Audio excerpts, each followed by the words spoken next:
Hello everyone, I am C Ruchi Gupta. क्या आप share market में इन्वेस्ट करते हैं? अगर आपका आंसर हाँ है तो ये वीडियो आपके लिए है।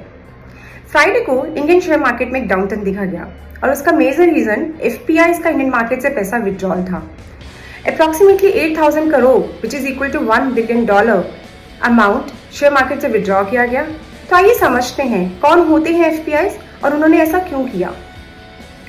फॉरेन पोर्टफोलियो इन्वेस्टर वो इन्वेस्टर है जो अपनी कंट्री के बाहर किसी फॉरेन कंट्री के फाइनेंशियल एसेट्स पे पैसा इन्वेस्ट करता है। जैसे कि यूएस का एक इन्वेस्टर अगर इंडियन मार्केट में इन्वेस्ट करेगा तो वो बन जाएगा foreign portfolio investor. At the same time ये जानना भी जरूरी है कि इंडिया में एफपीआई का कॉन्ट्रीब्यूशन कहाँ से आता है। US being a big country, India में सबसे ज्यादा कॉन्ट्रीब्यूशन यूएस से है। बट 2017 तक मॉरिशस एक बहुत बड़ा कंट्रीब्यूटर था, इनफैक्ट सबसे बड़ा कंट्रीब्यूटर था हमारे एफपीआई का।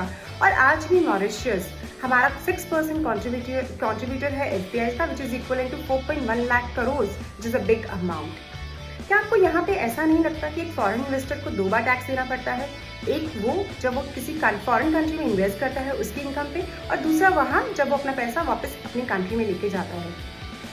इसी को रोकने के लिए और इन्वेस्टर को प्रमोट करने के लिए इंडिया ने कुछ कंट्रीज के साथ DTAA double taxation avoidance agreement sign किया हुआ है, ताकि एक इन्वेस्टर को एक इनकम पे 2 बार टैक्स ना देना पड़े और फॉरेन इन्वेस्टमेंट को भी प्रमोट किया जा सके। ऐसे ही इंडिया ने मॉरिशस के साथ भी DTAA साइन किया हुआ है, जिसकी वजह से मॉरिशस एक बहुत बड़ा कॉन्ट्रीब्यूटर है हमारे एफपीआई का। बट कुछ इन्वेस्टर्स इसका अनड्यू एडवांटेज उठाने की कोशिश करते हैं। वो ऐसी कंट्रीज जहाँ पे टैक्सेशन कम है या ऑलमोस्ट निल है, वहाँ पे एक एंटिटी क्रिएट कर देते हैं और इंडिया जैसी कंट्री में इन्वेस्ट करके इनकम अर्न करते हैं। ऐसे कंट्रीज जहाँ पे टैक्सेशन कम है या ऑलमोस्ट निल है, इनको टैक्स हेवन कंट्रीज भी कहा जाता है और मॉरिशस उनमें से एक है।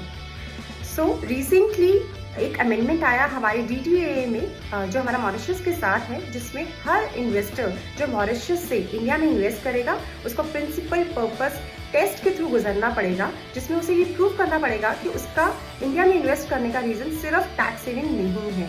तो ये टेस्ट उसे पास करना जरूरी है, और अगर वो टेस्ट पास नहीं कर पाता है तो उसे DTAA का हमारी टैक्स ट्रीटी का बेनिफिट नहीं मिलेगा। अब प्रॉब्लम ये नहीं है कि अमेंडमेंट आया, प्रॉब्लम ये है कि ये अमेंडमेंट प्रोस्पेक्टिवली अप्लाई होगा या रेट्रोस्पेक्टिवली अप्लाई होगा। क्योंकि अगर ये अमेंडमेंट प्रोस्पेक्टिवली आने वाले इन्वेस्टमेंट्स पे अप्लाई होता है तो एक वेलकमिंग स्टेप है और ज़रूरी भी है टैक्स इवेजन को रोकने के लिए। लेकिन अगर ये अमेंडमेंट रेट्रोस्पेक्टिवली पुराने इन्वेस्टमेंट्स में भी अप्लाई होता है तो काफ़ी बड़ा टैक्स बर्डन इन्वेस्टर के ऊपर आ सकता है। और जो अमेंडमेंट आया है उसमें इतनी क्लैरिटी नहीं है कि प्रोस्पेक्टिवली अप्लाई होगा या रेट्रोस्पेक्टिवली अप्लाई होगा। यहीं पे मैं आपको एक और इन्फॉर्मेशन देना चाहती हूँ कि ये अमेंडमेंट ये कोई फर्स्ट अमेंडमेंट नहीं है हमारे DTAA में। इससे पहले भी एक अमेंडमेंट आया था DTAA में 2017 में। 2016 तक इंडिया में जितनी भी इन्वेस्टमेंट मॉरिशस से होती थी उस पर कोई टैक्सेशन नहीं था, तो काफ़ी लोग टैक्स बेनिफिट टैक्स एडवांटेज लेने के लिए यहाँ पे इन्वेस्टमेंट कर देते थे। उसी को कंट्रोल करने के लिए with effect from 1 April 2017 long term capital gain introduce हुआ हर उस इन्वेस्टमेंट में जो मॉरिशस से आ रही थी, और उसी का रीज़न है कि हमारा इन्वेस्टमेंट पोर्टफोलियो फ्रॉम मॉरिशस थोड़ा सा कम हुआ। इससे पहले की जितनी भी इन्वेस्टमेंट्स थी, मतलब 1 अप्रैल 2017 के पहले की 31 मार्च 2016-17 तक की इन्वेस्टमेंट्स को ग्रैंडफादर इन्वेस्टमेंट्स मान के उन पे टैक्सेशन नहीं लगा और उसके बाद की सारी इन्वेस्टमेंट्स पे टैक्सेशन लगा दिया गया।